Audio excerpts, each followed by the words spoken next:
Read Smart, the Baillie Gifford Prize for Non-Fiction podcast. This podcast is generously supported by the Blavatnik Family Foundation.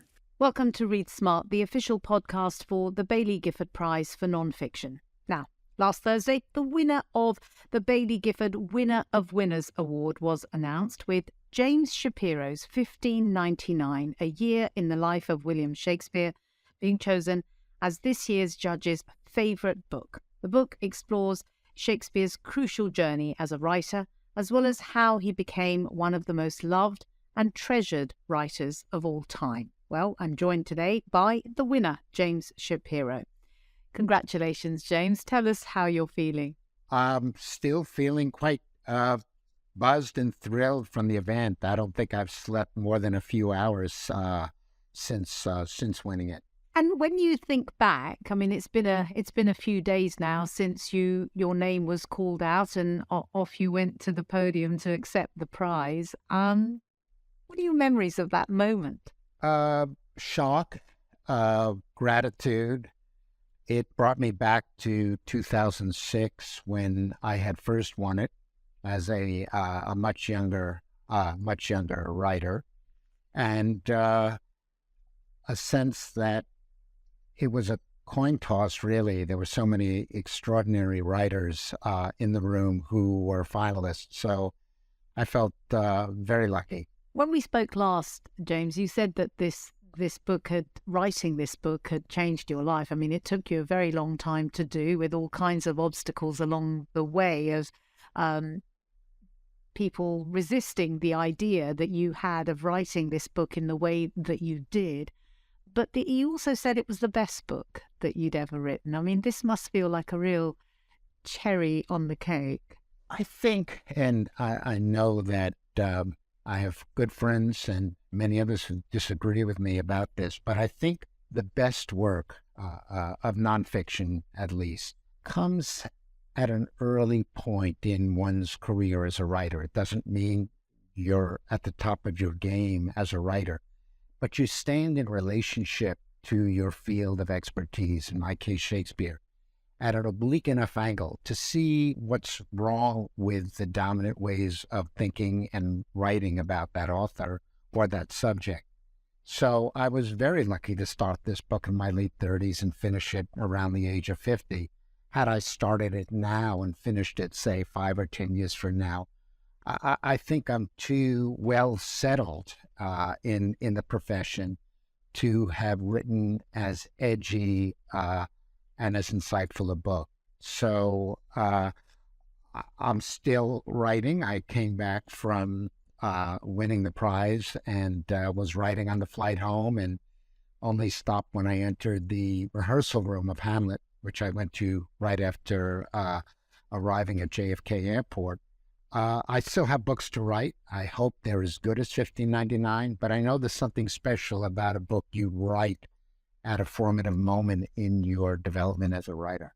You also started writing it at a time in the late 1980s, at a time when I guess the cultural firmament was quite different. I mean, we are in the middle of all kinds of arguments about the literary canon and what should be taught and what is relevant and what should and should not be included. In that context, given how ubiquitous Shakespeare continues to be, both at high school, school level, university, and so on, and of course his plays are put on everywhere, all over the world, what would you say to those people who argue that actually, you know, he is the kind of ultimate dead white male in the context of those arguments about the canon? And how do you talk about the way in which his work continues to speak to people today? I'd answer that in two ways. The first way, in responding to the dead white male argument, after our conversation, I'm going to take the number 1 train downtown to the Public Theater, where I'm working with mostly African-American cast on a production of Hamlet set in the American South in 2021. And that company, those actors, that director, Kenny Leon, a major Broadway director, sees Shakespeare as a way of expressing the cultural issues that matter most to Black people in America today.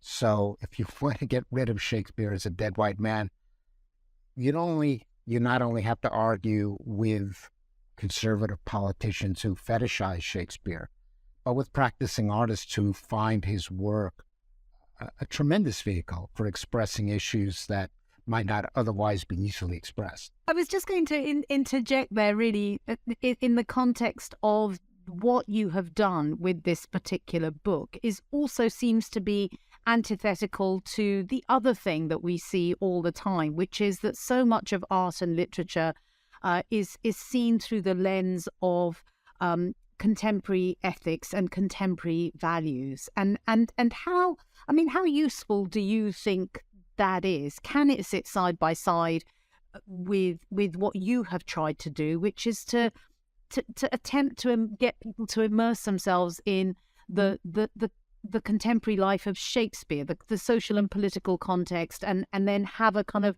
deep reading of the plays alongside that. And it does seem to sit really quite opposite to what we tend to do in other areas of art and literature. I think that's true. I think Shakespeareans fall into two categories: those who see him as a writer for the page and those who see him as a writer for the stage. I've always put myself in that second category.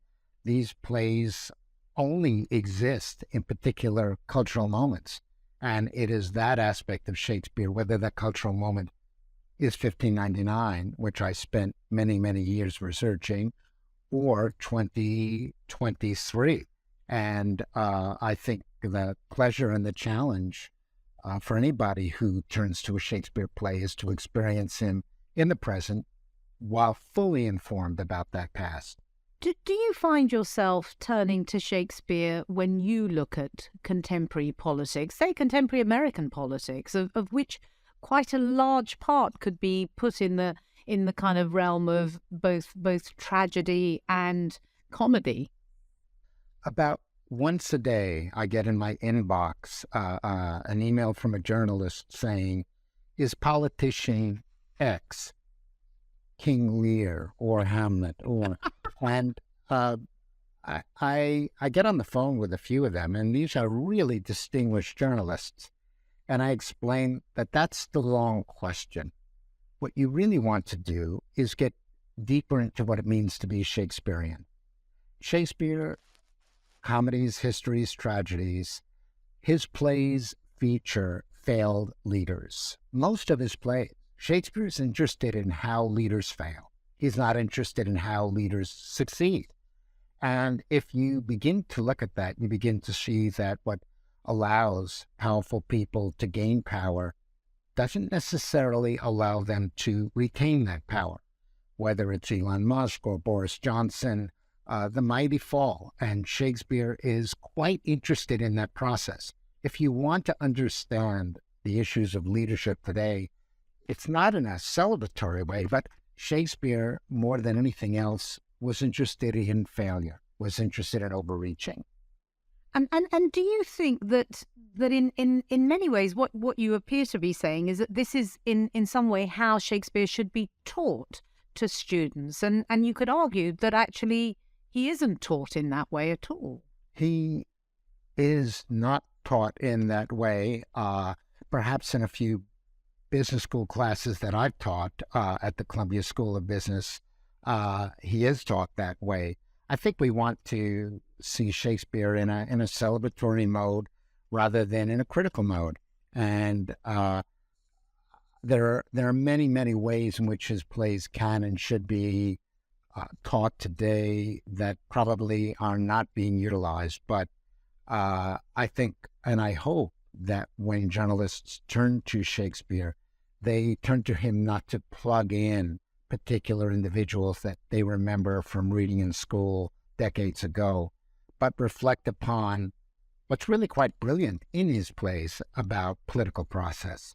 James Shapiro, every time I speak to you, I'm just so completely transported by your enthusiasm and your sensibility. I am so delighted that you won this prize. Thank you so much for for joining us. And we'd also like to thank the Blavatnik Family Foundation for its generous support of this podcast. And if this episode has piqued your interest in the history of the prize, you can find a 30-minute documentary on our website. And in the run-up to the winner announcement, we have also been posting special shortlist editions of the Read Smart podcast, as well as 6 author questions and answers. We've also shared Prize 6 bookseller videos in a collaboration with the bookstore Waterstones, where we called on booksellers who are around the same age as the prize, so that's 25 years old, to champion the shortlisted works. To catch up on all this content and to immerse yourself in all of the 25th anniversary celebrations, do check out at BG Prize on our social channels: Instagram, Facebook, Twitter, TikTok,